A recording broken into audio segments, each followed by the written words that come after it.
Should you record your podcast in seasons or should you do a long running episodic podcast? Let's talk about it. So, in this episode, I am answering questions from people who are inside my Facebook group. And the question is, should I create my podcast in seasons or should I do a running episodic podcast? So, let's answer it. So, stay tuned and I will answer that question for you.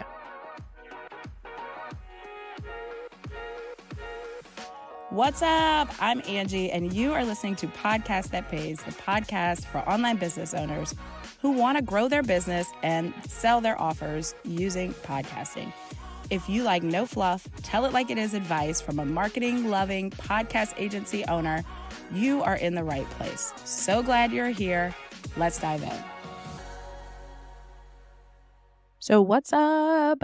Welcome back to another Q&A episode where people ask me questions inside my Facebook group, Launch, Grow, Explode Your Podcast on Facebook if you want to come and join us. And I come on here on my podcast and answer them, and I love it. So let's answer today's question. It is from Lacey, and Lacey says, is there a benefit or negative to doing seasons versus continued episodes? So let's talk about it. If you have been around here long enough, you know that I talk about seasons and I like seasons. And maybe you have noticed that I also switched my podcast to non-seasons. So maybe you saw that and you're like, what the heck? Or maybe you didn't notice at all, which is fine. I probably wouldn't notice. So let's talk about it because this is present in something that is currently going on for me. So the reason I love seasons is because I am ADHD. My brain is all over the place, and I do really, really, really fucking well with closed circles, with things that are completed. It makes my brain space cleared. So when I came up with seasons, it was for me largely and how my brain works. Okay. There's also other reasons why I like seasons, but that is one of the big reasons why I like it. So it's how my brain works. I like to come up with one idea and I like to say, okay, what is the goal that we are trying to accomplish with this season? Then I can use my framework, map that out, map out my goal, map out the episodes that are going to help me accomplish that goal. And then I can record them. And then it's this beautiful piece of work. It's this beautiful body of work that is a season that I can refer back to. I can use as kind of like a library. I know that in season 2, I talked all about how to edit your podcast. And so anytime anyone asks me the question, I'm going to go say, hey, in season 2, I talked about all about editing your podcast. So go listen to that episode, right? Go listen to that whole season. So I love how it wraps it up in a pretty little bow. I also love with seasons how you can stop because you're like, season 1 is over with. You can stop and then you can start again and re-engage your audience. You can say, okay, now it's time for season 2. Let's re-engage. Let's do like a little relaunch. Let's do a little giveaway or something for my new season. So I love that about seasons. Now, the reason I switched to doing episodic is because I have a new strategy. It's because now I'm releasing episodes twice a week and and the other part of this is that I've shifted my business and I'm only selling my membership and I'm only selling my digital products and digital shop. And that's it. So it's not like I'm doing seasons to warm people up to something that I'm doing differently in my business because I'm always doing the same thing now. This is all I'm forever going to be doing in my business. I'm not even going to say forever because that's ridiculous, but that's what I'm going to be doing in my business. And I wanted to switch and increase the frequency at which I release them.